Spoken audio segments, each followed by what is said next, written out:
Assalamualaikum warahmatullahi wabarakatuh. Hari ini kita akan belajar mengenai farmakodinamik. Farmakodinamik yaitu suatu cabang ilmu dari farmakologi yang mempelajari terkait dengan efek biokimiawi, fisiologi obat, serta mekanisme kerja dari obat tersebut. Tujuan dalam mempelajari mekanisme obat adalah untuk melihat efek utama dari obat, serta mengetahui interaksi obat dengan sel dan mengetahui urutan peristiwa serta spektrum efek dan respon yang terjadi. Respon obat dapat berupa efek fisiologis primer, efek fisiologis sekunder, ataupun kedua-duanya. Mekanisme kerja obat yaitu merupakan suatu efek obat karena adanya interaksi obat dengan reseptornya. Interaksi tersebut dapat menghasilkan perubahan biokimiawi dan fisiologi di dalam tubuh kita. Reseptor obat yaitu suatu makromolekul target khusus yang mengikat suatu obat dan memediasi kerja farmakologis obat tersebut. Reseptor ini dapat berupa suatu enzim, asam nukleat, atau protein terikat membran khusus. Pembentukan kompleks antara obat dengan reseptornya akan menghasilkan suatu respon biologis. Besar respon ini sebanding dengan jumlah kompleks obat dan reseptor. Semakin baik suatu obat berikatan dengan reseptornya, maka obat tersebut akan semakin aktif secara biologis dalam menimbulkan efek yang diharapkan. Reseptor ini terdiri dari protein, kemudian asam nukleat, kemudian ikatan obat dengan reseptor bisa terjadi dengan menggunakan ikatan ion, ikatan hidrogen, ikatan hidrofobik, ikatan van der Waals, dan ikatan kovalen. Berikut adalah terkait dengan teori gembok dan anak kunci. Ada agonis atau dua agonis yaitu lemah dan kuat. Agonis ini menempel pada reseptornya. Jadi, lingkaran ini adalah suatu reseptor. Ini adalah obatnya. Jadi, obat akan mengikat pada reseptornya. Agonis obat yang tepat akan masuk merupakan agonis kuat dan semakin aktif secara biologis daripada agonis yang lemah. Interaksi obat dan reseptor merupakan ikatan yang lemah, yaitu ikatan ion, ikatan hidrogen, ikatan hidrofobik, maupun van der Waals. Intensitas efeknya ini berbanding lurus dengan fraksi reseptor yang terikat. Kemudian, intensitas efek maksimalnya jika seluruh fraksi reseptornya ini terikat. Pengertian terkait dengan agonis dan antagonis. Agonis adalah ikatan obat dan reseptor yang menghasilkan efek farmakologi yang diharapkan. Sedangkan antagonis adalah ikatan obat dan reseptor yang tidak menghasilkan efek farmakologis yang diharapkan dan dapat menghambat obat lain untuk berikatan dengan reseptor yang sama. Ini contohnya. Ada suatu agonis dan suatu antagonis dan suatu reseptor. Jika ada kedua antara agonis dan antagonis, maka yang akan berikatan dengan reseptornya adalah agonis karena dia ikatannya lebih kuat. Tapi jika tidak ada antagonis, maka agonis ini akan bisa langsung berikatan dengan reseptornya. Sehingga dengan adanya antagonis, maka akan menurunkan efek suatu obat.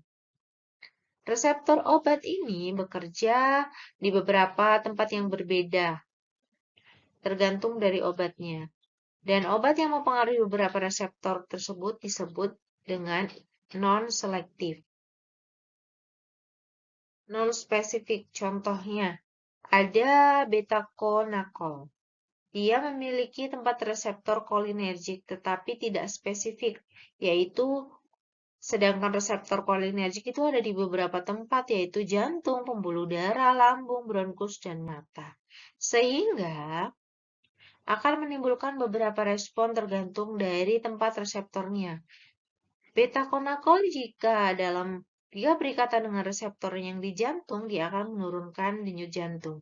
Jika berikatan dengan reseptor yang di pembuluh darah, akan menurunkan tekanan darah. Jika berikatan dengan reseptor di dalam lambung, maka dia akan meningkatkan sekresi lambung. Kemudian, jika berikatan dengan reseptor yang ada di dalam bronkus, maka dia akan menyempitkan bronkiolus. Jika bereaksi dengan reseptor kolinergik yang ada di mata, maka akan mengecilkan pupil mata. Yang berikutnya adalah epinefrin. Dia memiliki 3 reseptor, ada reseptor alfa, beta 1, dan beta 2. Alfa yang terdapat di pembuluh darah, jika berikatan dengan epinefrin akan meningkatkan tekanan darah. Jika berikatan dengan reseptor beta yang ada di jantung, maka epinefrin akan meningkatkan denyut jantung. Serta jika berikatan dengan beta 2 yang ada di bronkus, maka dia akan merelaksasi saluran bronkus. Efikasi dan potensi obat. Efikasi adalah respon maksimal yang dapat dihasilkan oleh suatu obat. Sedangkan potensi adalah dosis suatu obat yang diperlukan untuk mencapai 50% efek terapeutik yang diinginkan. Ini yang disebut juga dengan ED, effective dose 50 atau dosis efektif. Kita bisa lihat dalam diagram di samping. Jadi ada suatu konsentrasi obat dan ada efek maksimal. Contoh obat A. Obat A adalah dengan garis berwarna merah. Dia dapat memberikan efek dengan sempurna dengan dosis 10 mg. Sedangkan obat B menghasilkan efek yang sempurna pada dosis 20 mg. Dan dia maka bisa dikatakan obat A lebih poten daripada obat B. Kemudian obat C hanya mengurangi PVC sebesar 60%. Efeknya hanya 60%. Padahal dosis yang dibutuhkan itu lebih banyak. Sehingga obat C mempunyai efikasi dan potensi yang lebih kecil dalam mengurangi prematur ventricle contraction dibandingkan obat A dan B. Jadi ini dengan dosis yang lebih kecil dia bisa cepat berefek, efeknya sama. Dia dengan dosis yang lebih besar dia memiliki efeknya yang sama. Sedangkan ini efeknya lebih besar Sedangkan ini dosisnya lebih besar tapi efeknya lebih kecil.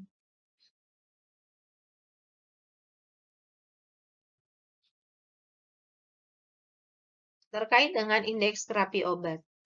Indeks terapi obat ini berbanding lurus dengan fraksi reseptor yang diikatnya dan intensitas efek maksimal jika seluruh reseptor diduduki oleh suatu obat.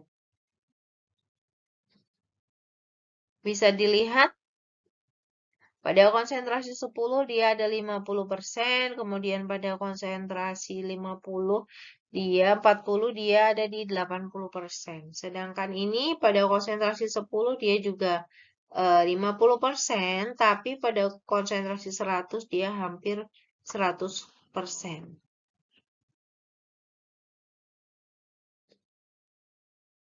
Jadi, dosis yang dapat menimbulkan efek terapi pada 50% individu disebut dosis efektif median. Dosis toksik median adalah dosis yang dapat menimbulkan efek toksik pada 50% individu. Efektif dos dari ini adalah ini antara hingga 40. 40 ini adalah kesana itu merupakan dosis toksik.